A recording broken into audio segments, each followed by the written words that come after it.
So what is this week really all about? It's about integrity. And what are we getting? First of all, we get a lack of ambition from the rich countries.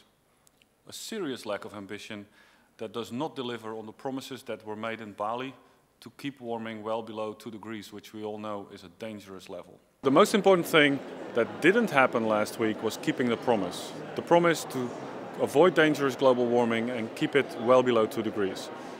The rich countries showed a clear lack of ambition.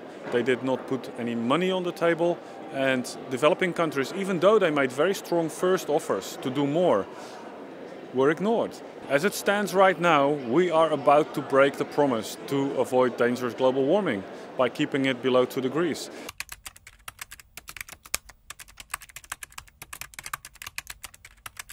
Yesterday, the European Union was talking about numbers, but unfortunately, these weren't the numbers we wanted to hear. What we need to see from the European Union now is two things.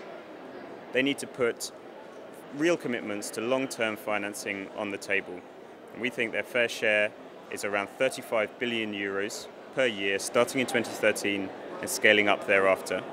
But critically, they'll also need to make clear that this money is genuinely new and additional, that it won't come simply from commitments that have already been made to developing countries for development spending on schools and hospitals in poor countries. If they do those two things, then they really can rebuild trust with developing countries. That is the leadership we need to see from the European Union in these talks. If they do that, we'll see a real game change next week. We stand midway in these negotiations, and we hope that these people will throw away all those bargaining chips that they're holding in their back pockets and step up to their responsibilities and actually show what is really required at the table to make this machine move. For the next week, we need a stepping up of ambitions. And as we speak, there are tens and thousands of people in Copenhagen marching these streets. We have 110 heads of state and their ministers attending.